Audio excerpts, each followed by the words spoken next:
Hello everybody, welcome back to my channel. My name's Allison if you don't know, and I write dark fantasy. Today we are going to be getting into the spooky season because if you can't tell by my bookshelf, Halloween's my favorite holiday, so I put on my skull and crossbones scarf. This is a scarf, and some dark lips and some orangey eyeshadows, and I'm ready to get started on this really fun spooky writing tag. I was not tagged by anybody, but I did see Jennifer do this recent week, and I just thought it was so much fun, especially with the holiday season. This is my holiday season. Halloween is my holiday season. But with Halloween coming up, I thought it'd be really fun to do a writing tag, so I'm just going to jump right into this. I will leave Jenna's Moressi's down below and also the original writing tag. Let's just hop right into it. The first question that goes along with this tag is ghost, and it says, have you ever originally put a character / scene / theme in a book and then later taken it out? Not a character. No. I change characters' names sometimes if they just aren't like sticking with beta readers, but I don't take them out. A scene, I've mixed scenes around in the book, so that's not taking them out. And themes, the themes stay pretty consistent because they come from my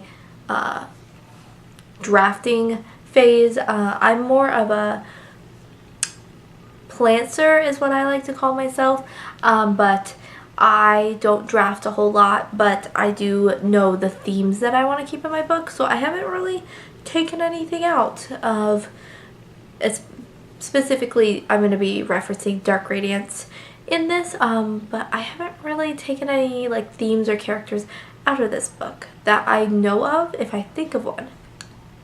Number 2 is Bat, and that is most misunderstood character in your work in progress. So for this question, I'm gonna have to go with Delaney Manson. Delaney is one of the Manson triplets, and she is very much different from her sisters. So there is Delaney, Tabitha, and Mallory.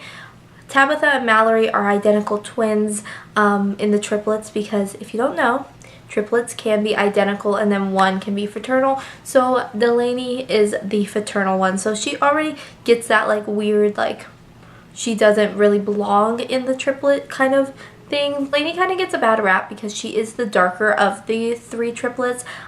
She likes potions and spells and just using that to her advantage because she's very talented with that kind of witchcrafty way.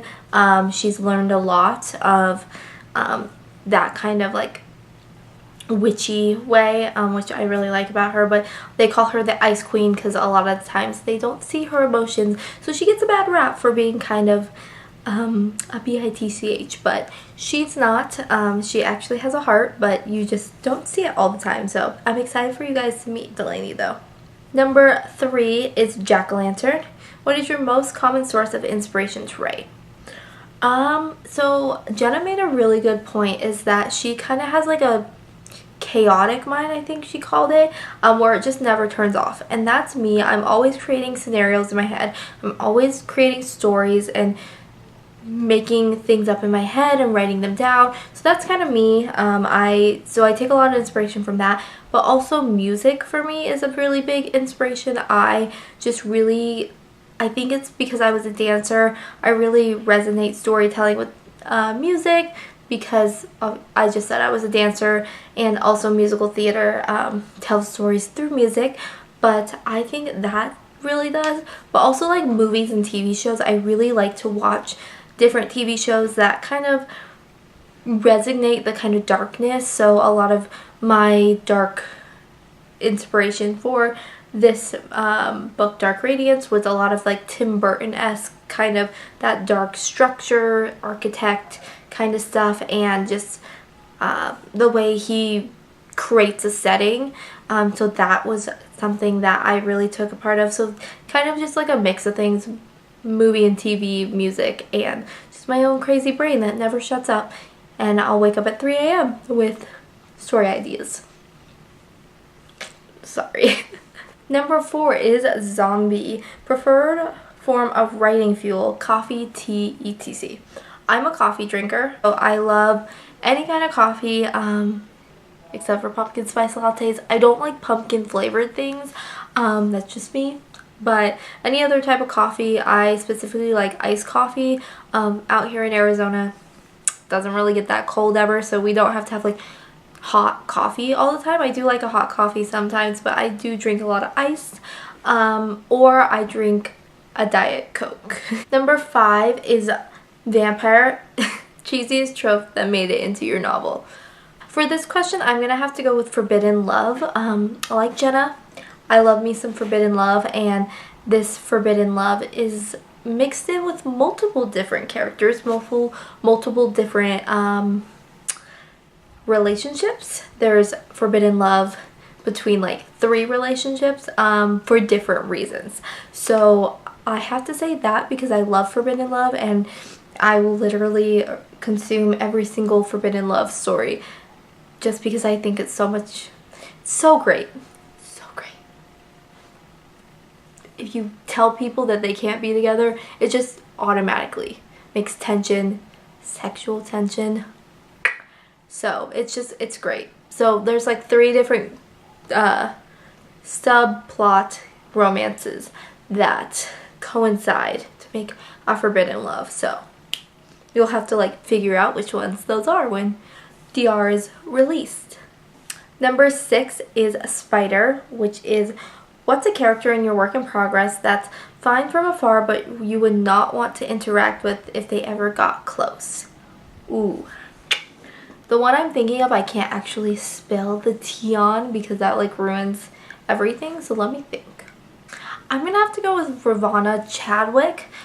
She is one of the more devilish angels in the book, so she hasn't lost her wings yet, and she's like fine from up close. Like people don't like her up close, and she's just like manipulative and like just an overall not a great person, but she's very calculated, and she could ruin your life at a snap of the hat if she wanted to, and because she's so manipulative and calculated, I would never want to get on her bad side.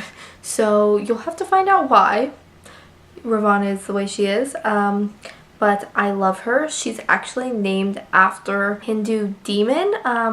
I've heard that it goes both ways. He's either a god or he's either a demon, but he's not a good guy. So Ravonna is named after that. I just really liked the name, and I really liked the story behind the in the Hindu religion. So I chose Ravonna for that name.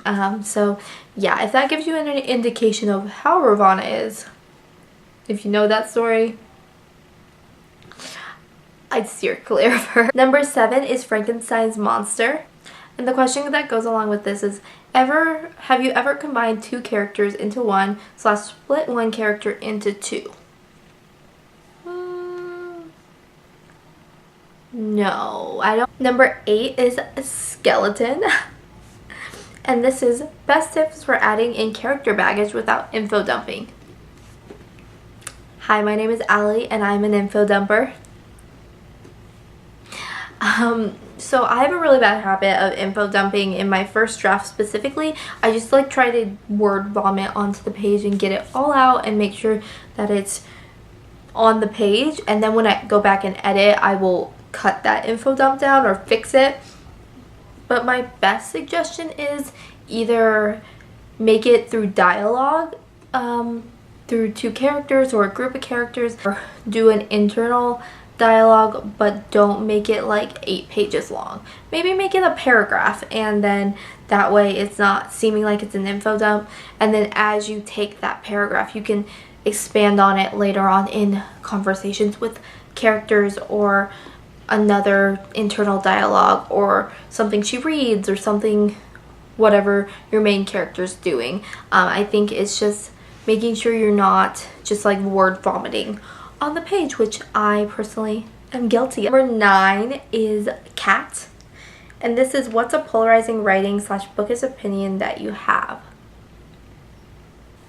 I think my biggest thing is bashing people for the books they like. I'm going to give an example. I'm personally still a Twilight it was just announced today that Renesmee and Jacob are getting, I just tricked my camera, I'm so excited. Renesmee and Jacob are getting their own 2 to 3 book arc, and that Midnight Sun could possibly come out. So I'm very excited. I love Twilight. I have always loved Twilight since I read it and since I saw the movies. Yes, they're not the greatest works of fiction, but that's just me. I get hated on for liking Twilight, and I think we have to remember as a community, don't hate on someone just because they like a certain book. You know, if you think it's controversial, that's fine, but they might like certain aspects of the book, and each book is catered to a different person in different ways. And so I think we just all need to be kind and respect others' opinions on liking books and liking different books, and unless the book is like actual, like, needs to be burned in a pit because it's so wrong or controversial, I think we just need to give everyone a little bit of a break. So that's my kind of polarizing writing and book community fact. I just think we all need to be nice and remember that someone wrote this with their heart and soul.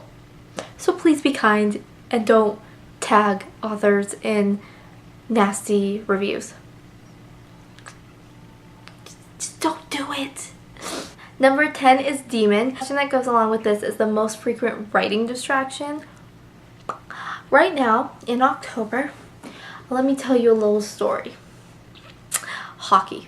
Hockey is my biggest writing distraction because we will probably have 2 games a week. Usually it's a Thursday and a Saturday. It's just how it goes. I'm an Arizona Coyotes fan, if you can see right there. That is my bobblehead collection, but I love hockey, especially the Arizona Coyotes.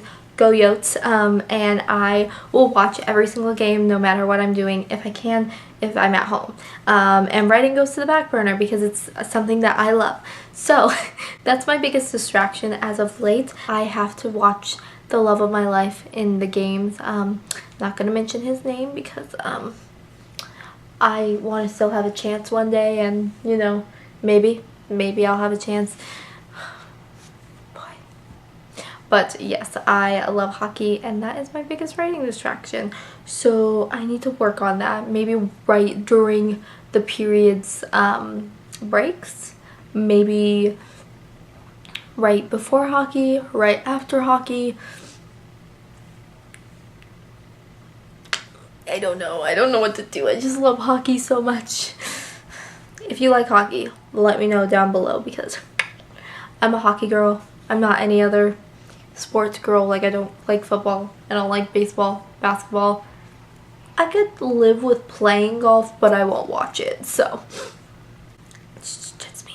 And that is the spooky writing. I had so much fun filming this, and I hope you all have a happy and fun and safe Halloween. Bye, loves.